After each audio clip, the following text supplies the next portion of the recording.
Pagi Ibu dan teman-teman, perkenalkan saya Sherina Budiana dengan NRP 2373019. Di tugas kali ini saya mendapatkan nomor 3, yaitu Relational Model Key. Kita mulai. Relational Model adalah sebuah konsep database di mana semua database terdiri dari beberapa tabel yang saling terkait secara logika database. Dalam relational model, data dihubungkan dengan data lain melalui bagaimana tabelnya diorganisir sehingga data yang relevan terhubung satu sama lainnya. Di sini kita punya beberapa terms. Yang pertama ada atribut. Atribut ini adalah kolom dalam relational database-nya. Kemudian ada relation, adalah data yang dilacak asal-usulnya.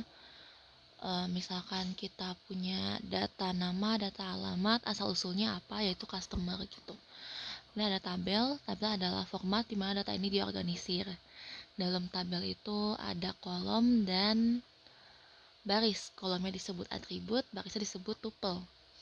Kemudian kolom itu menyediakan atribut untuk tipe yang sama, contohnya kolom nama, alamat, nomor telepon, alamat email, dan account number. Di ada tuple ada baris menyimpan atribut dari sebuah entry. Misalkan sekali kita masukin tuh ada data nama, ada alamat, nomor teleponnya, alamat emailnya, dan account numbernya. Yang keenam ada relation schema. Adalah semua atribut yang terasosiasi dengan relation. Contohnya customer, (2), nama, alamat, nomor telepon, alamat email, dan account number. Kemudian ada degree, yaitu jumlah atribut dalam sebuah relasi atau relation. Contohnya database itu kan punya datanya customer, ada namanya, alamatnya, nomor teleponnya, emailnya, dan account number. Totalnya itu ada 5 atribut kan.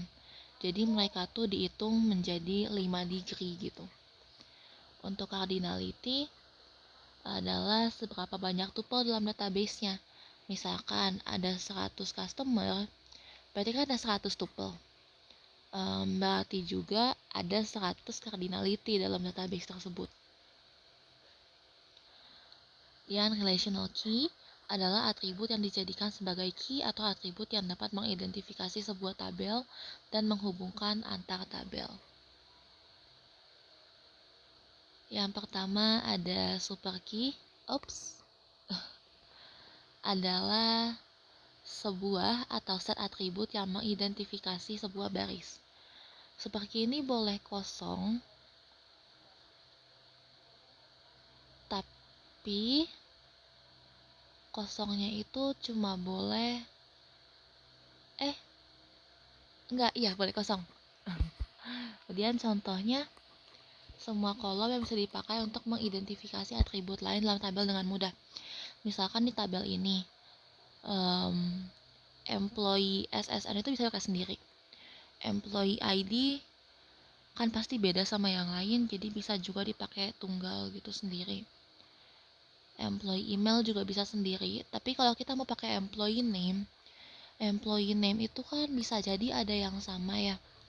Jadi kita harus pakai duaan sama atribut lain, misalkan employee name digabung sama employee ID gitu, biar bisa ngasih tahu ketika kita nyari employee name John dengan employee ID 1, kita bisa ngelihat employee email dan employee SSN yang tertentu gitu. Kalau misalkan pakai name doang kan, misalkan Johnnya ada 2, kita mau nyari emailnya si John, tapi karena Johnnya ada 2, kita nggak tahu dong email yang bener yang mana gitu, email yang kita cari yang mana. Dan ada candidate key, adalah atribut pada tabel yang merupakan data unik. Sebuah tabel harus memiliki minimal 1 candidate key.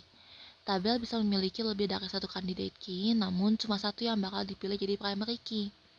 Candidate key ini boleh null atau kosong. Contohnya ada kalau di kita ada NRP pasti kan beda sama orang lain gitu, unik. Atau kode mata kuliah pasti kan beda-beda per mata kuliahnya. Kemudian ada primary key, adalah kolom unik yang gak boleh kosong, digunakan untuk mengidentifikasi secara unik satu baris dari tabel tersebut, tidak boleh memiliki isi yang terduplikat, dan pemilihannya bebas sebenarnya dari beberapa candidate key, tergantung kebutuhannya dan developernya mau nyapa gitu.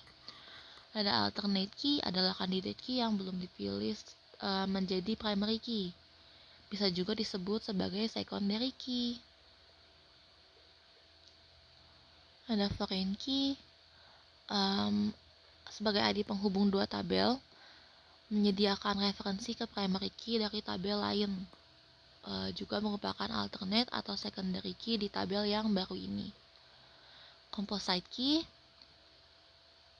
composite key ini dibuat atau ada kalau misalkan satu atribut aja nggak cukup untuk membuat data itu unik gitu. Jadi kita pakai 2 atau lebih atribut untuk menentukan identitas unik bagi setiap baris pada tabel tersebut. Artificial key dibuat kalau primary-nya itu composite. Jadi ketika disebut di tabel lain dijadiin foreign key gitu, nggak perlu 2 atribut, cukup 1 aja. Mereka tuh dibuat dengan isi yang bakal dibikin lagi secara random gitu.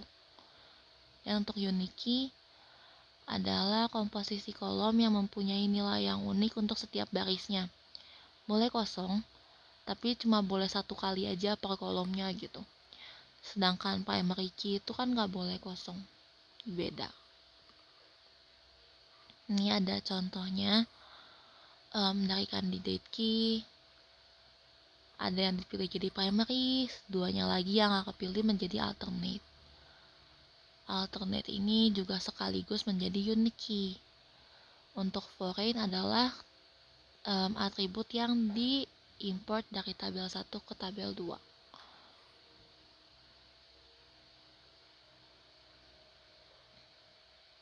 Candidate key memungkinkan identifikasi primary key adalah kunci identifikasi yang dipilih.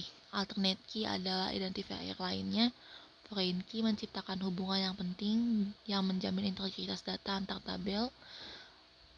Pembuatan basis data relasional yang kuat dan efektif memerlukan penerapan kunci-kunci ini dengan penuh perhatian. Kenapa key ini dibutuhkan? Yang pertama, untuk mengidentifikasi setiap kolom data secara unik. Kemudian jumlah tabel yang digunakan untuk menyimpan data ini sangatlah banyak, dan mungkin beberapanya bakal mengalami redundansi atau keduplikat gitu. Sehingga dengan adanya candidate key bakal lebih gampang buat kedetek yang mana yang keduplikat. Kemudian merupakan cara untuk mengidentifikasi record secara unik. Kemudian menyambungkan antar tabel-tabel yang jumlahnya lumayan banyak. Ini ada source-nya, kemudian terima kasih.